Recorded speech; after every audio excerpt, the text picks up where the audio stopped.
भूतेश्वर स्थित दाऊजी मंदिर में चल रही भागवत कथा के चतुर्थ दिवस मनाया गया नंद महोत्सव, जिससे पहले आज चल रही श्रीमद् भागवत कथा में नवम एवं 10वें स्कंद की कथा सुनाई गई, जिसमें भगवान विष्णु के विभिन्न अवतारों जैसे कच्छप अवतार, मत्स्य अवतार, श्री राम जन्म एवं योग माया जन्म के साथ कृष्ण जन्म लीला सुनाई गई, जिसे वहां मौजूद सभी श्रद्धालु भावपूर्वक सुनते रहे। एवं शास्त्री जी द्वारा बताया गया कि किस तरह अपने बुद्धि और विवेक का प्रयोग करते हुए श्री मां लक्ष्मी जी द्वारा भगवान श्री विष्णु को राजा बलि के यहाँ से वह छुड़ा कर लाई थी। साथ ही यह भी बताया कि किस प्रकार से श्री कृष्ण के पिता वासुदेव भगवान श्री कृष्ण को यमुना पार कर नंद बाबा के घर गोकुल छोड़कर आए और योग माया द्वारा आकाशवाणी कर मामा कंस को भगवान श्री कृष्ण के प्राकट्य की सूचना दी गई, जिसके बाद हुए नंद महोत्सव में सभी श्रद्धालुओं को जमकर खील, बताशे, पंचमेवा, रुपये, पैसे, खिलौने आदि लौटाकर नंद महोत्सव मनाया गया। आज हुए नंद महोत्सव एवं कथा के बारे में व्यास जी एवं अन्य श्रद्धालुओं ने बताया।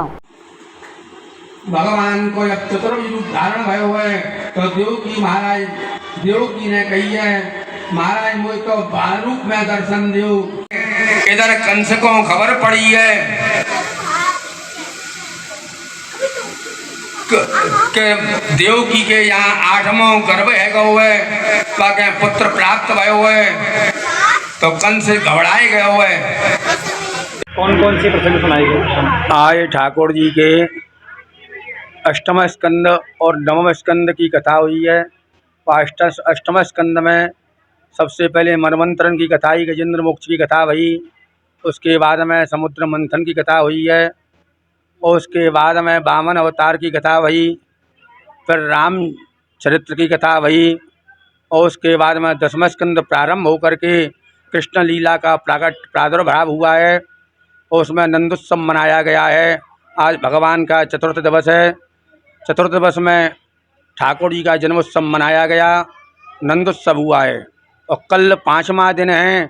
कल भगवान के गोवर्धन बाल लीलाओं का वर्णन होएगा, और कल ये सब कथाओं के आगे चलेंगे। बोलो क्या कहेंगे? जी, आज नंदोत्सव मनाया गया। प्रतिवर्ष भांति हर वर्ष जो होता है बलदेव छठ का उत्सव, वो आपके श्रीमद् भागवत का पाठ किया गया है बाबा सत्यानंद जी के सानिध्य में, उनके आदेश के अनुसार। और बात यह है कि चौथा दिन है, आज नंदोत्सव हुआ। दाऊ बाबा की कृपा से नंदोत्सव में नाना प्रकार की सामग्रियां वितरण की गई, और नंदोत्सव का पब्लिक ने आनंद लिया। और आने वाले समय में मैं तो ये कहता हूँ कि नंद बाबा सब बने, सब उत्सव का आनंद लें। आज जो आनंद की आहुति हुई है, ऐसे में गदगद हो गया। ऐसी आनंद व्यास जी की पीठ से बगल रहा हूँ कि ऐसे आनंद, और आपके चैनल के माध्यम से कहना चाहता हूँ कि सभी लोग धार्मिक बने, वीर बने। तो यही समय आ चुका है, इसी का पालन करें। जी, आज कौन सा दिन चल रहा है और क्या कथा हुई आज की? ये भूतेश्वर स्थित बलदेव मंदिर के अंदर पिछले 4 दिन से श्रीमद् भागवत सप्ताह का मूल संस्कृत पाठ हो रहा है। इसके अंदर विषयों को बहुत गंभीरता से और उनका मर्म समझाया जा रहा है। आज चौथे दिन के अंदर 8वें और 9वें स्कंद का पाठ हुआ है, जिसके अंदर अनेक अवतारों को, जिसमें मत्स्य, वामन और राम और कृष्ण के साथ साथ कच्छप अवतार भी आया है। और इसमें बहुत सारे सूत्र बताए गए हैं, जिनमें कि जो देवताओं को पराजय मिली हुई है, असुर इतने तगड़े हैं, उनको वामन अवतार में प्रभु किस प्रकार एक संकेत मात्र से जीत प्राप्त करते हैं, 3 पग में भूमि नाप लेते हैं। तो यहाँ पर समाज को यह सिखाया जा रहा है कि हमेशा बलि काम नहीं करता है, बुद्धि भी काम करती है। इसी प्रकार से बलि भी अपनी बुद्धि के प्रयोग से भगवान को अपना द्वारपाल बना लेता है। वहां पर भी उसने तीनों लोक के स्वामी को बुद्धि के कारण गया, और फिर उसके बाद लक्ष्मी जी अपने पति की मुक्ति के लिए बलि की जो राखी बांधती है, वहां फिर बुद्धि का प्रयोग होता है। तो इतने बड़े संग्राम के बीच जो लक्ष्य प्राप्त नहीं हुए थे, वो पहले वामन अवतार में भगवान सिर्फ 3 पग भूमि में ले लेते हैं, और फिर बलि जो सब कुछ खो चुका है, वो तीनों लोक के स्वामी को अपना द्वारपाल बना लेता है। और उसके बाद लक्ष्मी जी जो अपने पति के बिना वैकुंठ में कैसे रहेंगी, वो फिर बुद्धि लगाती हैं और बलि को राखी बांधती हैं। उस कथा से ही राखी का जन्म होता है, और लक्ष्मी जी अपने पति को लेकर वैकुंठ जाते हैं। बलि का हमेशा के लिए साम्राज्य बन जाता है। आज भी ओणम के दिन वो हर साल लोगों से मिलने आते हैं।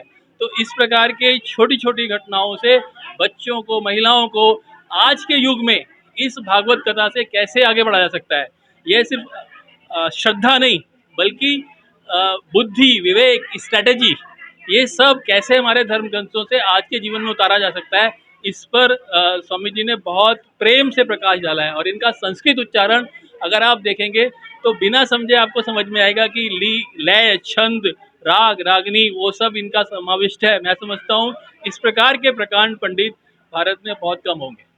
ब्रस्ट चिकित्सा संस्थान मथुरा आपकी सेवा में हमेशा तत्पर, जहां मिलेंगे आपको डॉक्टर मंगल कुमार पांडे, जनरल मेडिसिन, हृदय रोग विशेषज्ञ, शल्य रोग चिकित्सा डॉक्टर भुवनेश शर्मा, हड्डी रोग विशेषज्ञ डॉक्टर एस बंसल, स्त्री रोग विशेषज्ञ डॉक्टर नर्मदा सिंह, चर्म रोग, सौंदर्य और केश रोग विशेषज्ञ डॉक्टर संगीता शर्मा, स्त्री रोग विशेषज्ञ डॉक्टर नेहा गर्ग, बाल रोग विशेषज्ञ डॉक्टर अंशु शर्मा, दंत रोग विशेषज्ञ डॉक्टर शिल्पी मंगला, होम्योपैथिक चिकित्सा डॉक्टर जितेंद्र कुमार, नाक कान गला रोग विशेषज्ञ डॉक्टर अभिषेक जोशी।